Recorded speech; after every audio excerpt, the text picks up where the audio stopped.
pitiful morning, ain't it? What are you yawning about? Didn't you sleep good last night? Sleep good last night? After that near-death experience with a snake?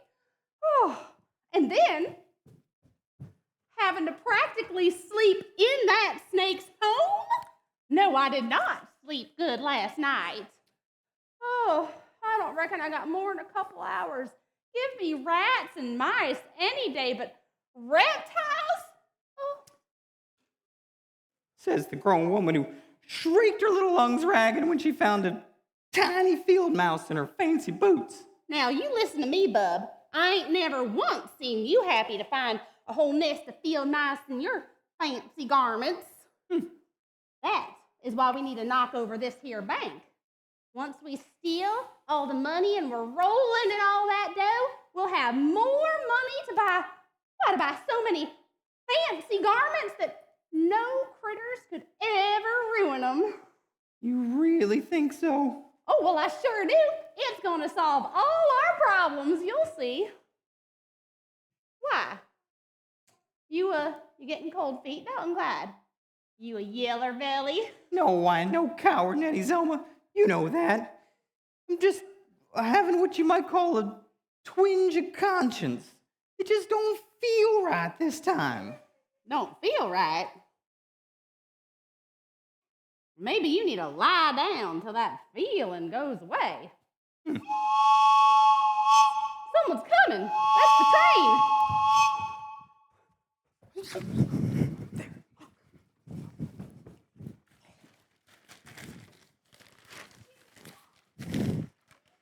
Oh, so you must be Marshall Metcalf.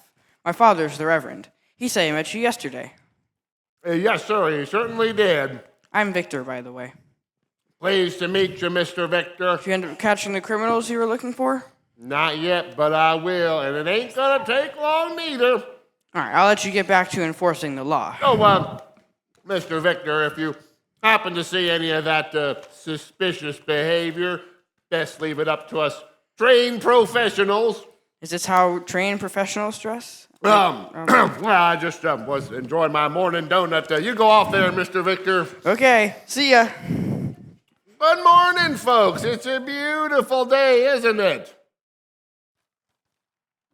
He speak to us, Paulina? Yes, to us. Yeah, I wonder if you might help me. I'm looking for a couple of criminals that are hiding out right here in Wonder Junction. Have you seen them? Not seen them. Is that two men in picture? Oh. No, Nikolai is obviously beautiful woman, very beautiful. I declare, son, you done lost your hair. Are you feeling all right? Nettie? He's fine, Marshall. I get him home to bed. Nothing good pot of soup can't fix. Have a good day. That poor fella, Victor. I hope he's gonna be all right. I better be going. See ya, Marshall. Well, Florella, it's just you and me. What? I mean, I know that you're usually right about these things, but so what? Flora Ellen! Why would you say such a thing? Those out-of-towners weren't strange at all. They're just from a different country. Mind your manners. Flora Ellen! There you are.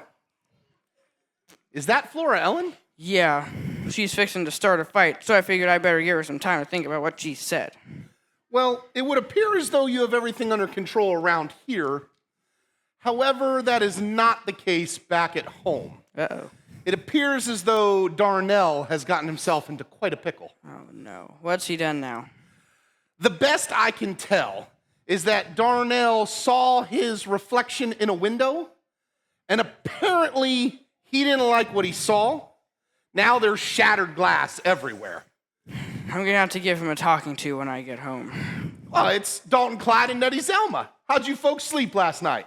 Just fine, Reverend. Well, thank you for your hospitality. Say, weren't you guys just here a little bit ago? You were the guy with the mustache that just fell off. No, that was someone else. Oh, that makes sense. Flora Ellen, what did I just tell you?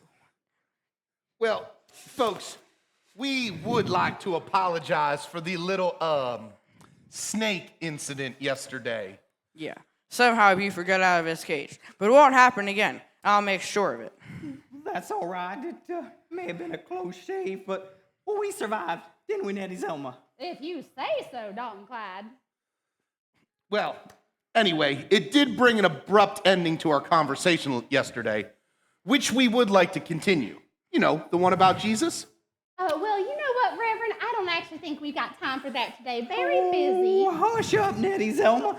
I want to hear what he has to say. Oh, we ain't got time for Oh, this. simmer down. Whatever's on that agenda of yours can wait a spell. Sorry, folks.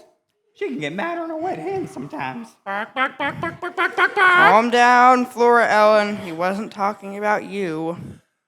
Well, anyway, where were we? I think we were talking about Jesus being a baby. That's right. But he obviously didn't stay that way. He grew up into a kid.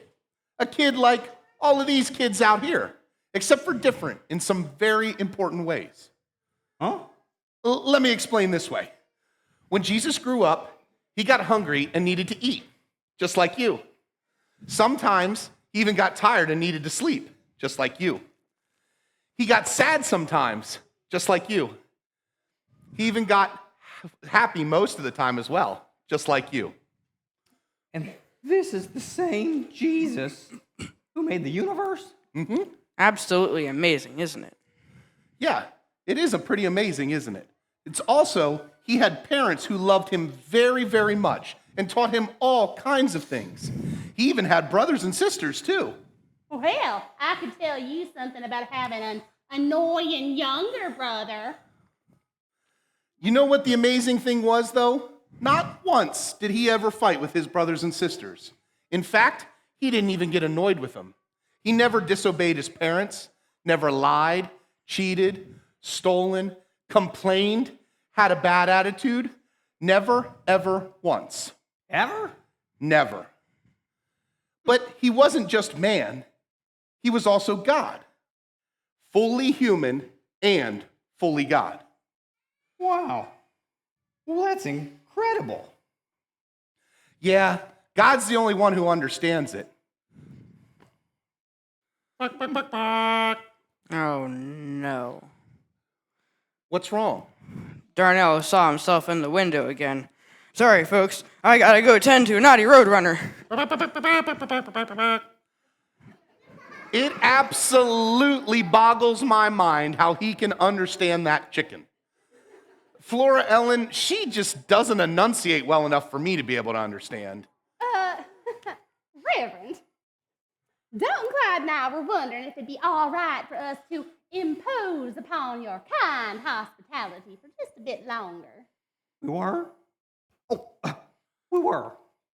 Well, I suppose that wouldn't be a problem, provided you folks promise me one thing. Oh, well, of course. Anything you want, Reverend. Well, remember those chores I mentioned before? Yeah, I reckon. Well, our schoolhouse is in need of some repairs, and we have a new teacher coming in, and I'd like to get her fixed up for then. I reckon you guys could help me get her fixed up. One more thing. You two need to behave yourselves. I don't want any trouble ending up under my roof. Well, I don't know what you are talking about, We have Reverend. ourselves a gentleman's accord, sir. Well, that's nice. Now, Dalton Clyde, here in Wonder Junction, when two men make an agreement, we have a bit of a tradition that we like to follow. So come on over here and I'll walk you through it. Now, Well, okay. it's a little complicated, but I'm confident you're a smart fellow and you can figure it out. Hit it, boys. Hook legs, spin, Oh, hip bop, booty bop, yep. Now we do-si-do. One more time around.